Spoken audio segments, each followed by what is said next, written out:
নিয়ামতপুরের সমাজসেবক আব্দুল মতিন এর উদ্যোগে দোয়া ও ইফতার মাহফিল।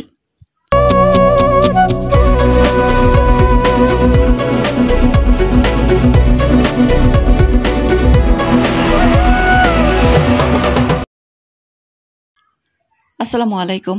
এডিপি বাংলার সংবাদে সবাইকে স্বাগত জানাচ্ছি। আমি সুমা আহমেদ। নওগাঁ নিয়ামতপুর থেকে তোফাজ্জল হোসেনের পাঠানো তথ্যচিত্রে দেখুন বিস্তারিত।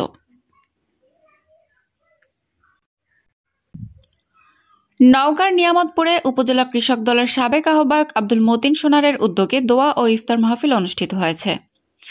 শুক্রবার উপজেলার ভাবিচা ইউনিয়নের গাবতলী নিজ বাসভবনে ইফতার মাহফিলের আয়োজন করা হয়।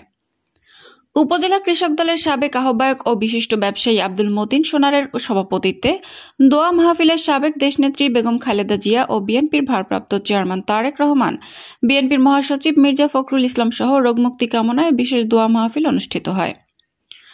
দোয়া মাহফিল পরিচালনা করেন বদিউজ্জামান।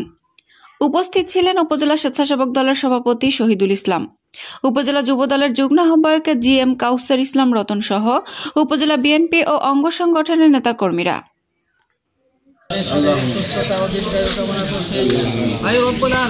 বিএনপির মহাসচিব মির্জা ফখরুল ইসলাম সাহেব অসুস্থতায় আছেন মাওলা, আয় রব্বুল আলামিন ওনার শারীরিক সুস্থতা কামনা করছি। আয় রব্বুল আলামিন বিশেষ করে আজকে আমাদের যে এখানে ইফতারির আয়োজন করেছেন আল্লাহ, আমাদের নবীন বাবা আল্লাহ, তোমরা তুমি সকলের মনের আশা জানো আল্লাহ, আল্লাহ তুমি মনের আশা পূরণ করে দাও। আয় রব্বুল আলামিন আমরা এখানে যারা আমিন আমিন করছি আমাদের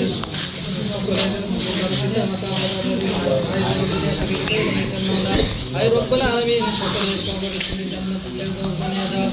আয় রব্বুল আলামিন বিগত আন্দোলনে আমাদের বিএনপির যে সমস্ত ভাইরা দুনিয়া থেকে বিদায় নিয়েছেন তাদের সকলের রূহ মাগফিরাত কামনা করছি।